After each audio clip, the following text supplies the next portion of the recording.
Welcome back, YouTube. Today we're going to be talking about lifting equipment. So let's do it. Whoa, they ain't never seen nothing like this before. Lit the room when I came through the front door. Ask me if I stress overcome, what for? Train in the trees, please pardon my sycamore. So before we get started, I just wanted to let you guys know that lifting equipment is not a necessity. You don't need it, but it's a really handy tool if you want to take training to the next level. I like to think of it like an engine on a car. You can have a V6 or you can have a V8. Both of them are good, but one of them goes a little bit faster when you need it to. So yeah, not a necessity, just a tool. So before we get started, I'm gonna give you guys a little bit of a run through what we're gonna be going through today. It's belts, shoes, knee support, wrist support, and finally chalk. All the things I like to use, so let's do it.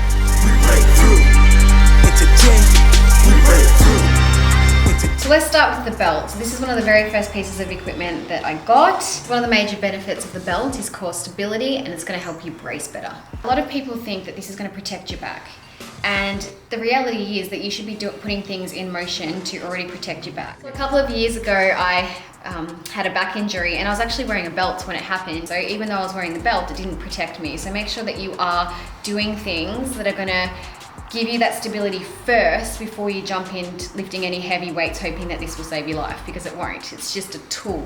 Anybody can use it. Do you need it? No, but it is going to help to pick up things that are a little bit heavier with confidence. So you would typically wear a belt for any deadlift or squat type movement. There's a buckle belt, and then of course this one here, which is a lever belt. This is the type of belt that I choose to use when I lift. I find it most comfortable for me. So basically I put it on, suck it in, and then after my lift, because I can really feel myself bracing against the belt right now, which is a good indication that I'm doing what I'm supposed to. And then after I've done the lift, I just like whack it off. And it honestly feels like you've taken off a pair of tight jeans and you're just able to let it all out. It's a good feeling.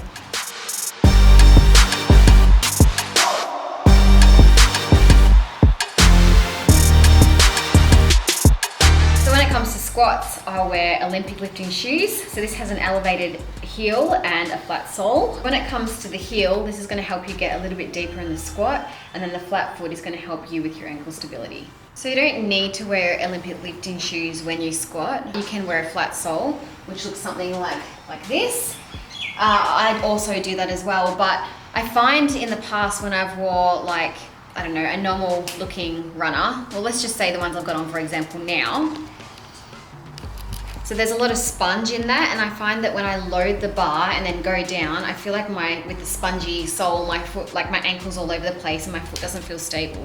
So I highly recommend either wearing a flat sole when you lift or even investing in a pair of these. So when it comes to squats, try some different shoes. Find which one feels comfortable for you. I know that when I'm doing a low bar, these don't feel comfortable for me, but feel comfortable in flats. But when I'm doing a high bar, these feel great. So yeah, it really depends what lift you're doing, your body mechanics, and what feels comfortable. So when it comes to knee support with your lifting, there's two types of things that you can wear, either a wrap or a knee sleeve. So I use both of these in my training, but first I want to talk about the sleeves, because this is a really important one. This is what I started out with first. I know it's lonely at the tail, but that's not by speculation, but the position that I got.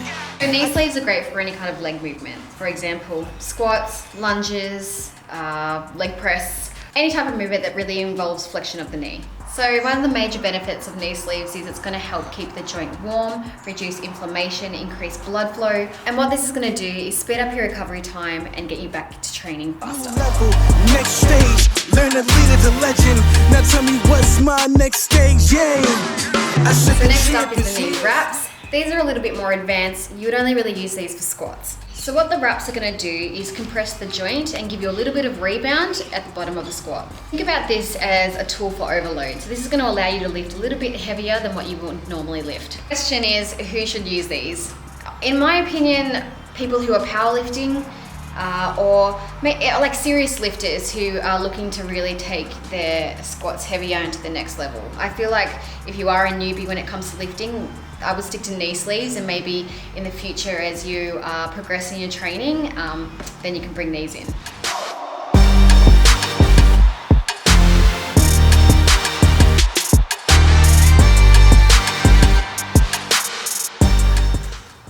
can juggle, but there's not 3, so it doesn't really count. Now moving on to wrist support. These are called wrist wraps. This is something that I use a lot of with my pressing movements and bench.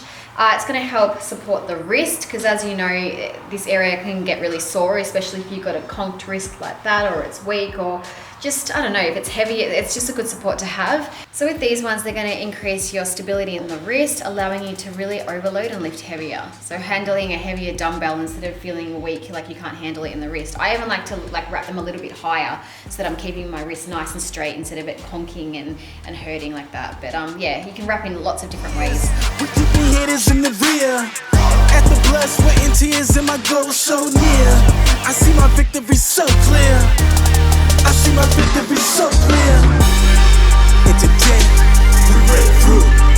And today, we break through. So moving on to grip support now, there's 2 things that you can do. We're going to start off with the wrist straps. So we talked about the wrist wraps being good for pressing, but these are going to be good for pulling, so any kind of back movement. I found in the past that sometimes it's not the weight that's letting me down, it's my grip. And so these are going to stop that from happening because you can just wrap it around the weight, keep going and finish off your reps. So it's a great support for your grip strength and allowing to overload the movement without dropping it. So the way that this takes the grip out of the movement is by being attached to a dumbbell or a barbell, and you're wrapping it around so that it stays in your hand. So you're not thinking about, dropping the weight. So this one isn't a tool to increase your grip strength, it's to actually take your grip out of the movement so you can focus on lifting. So I find the best time to be using these is when you're really starting to reach those heavier weights, or you've been training for the last hour and your grip strength's starting to give way.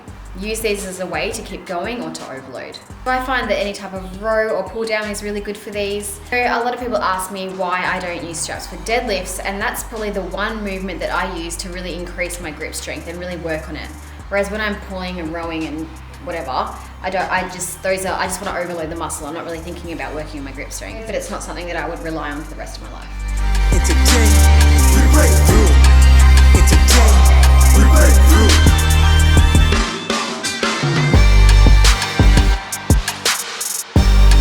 Lastly, let's talk chalk. This is going to be your lifesaver when you are sweaty, when your hands are ratchet, when your calluses are bad.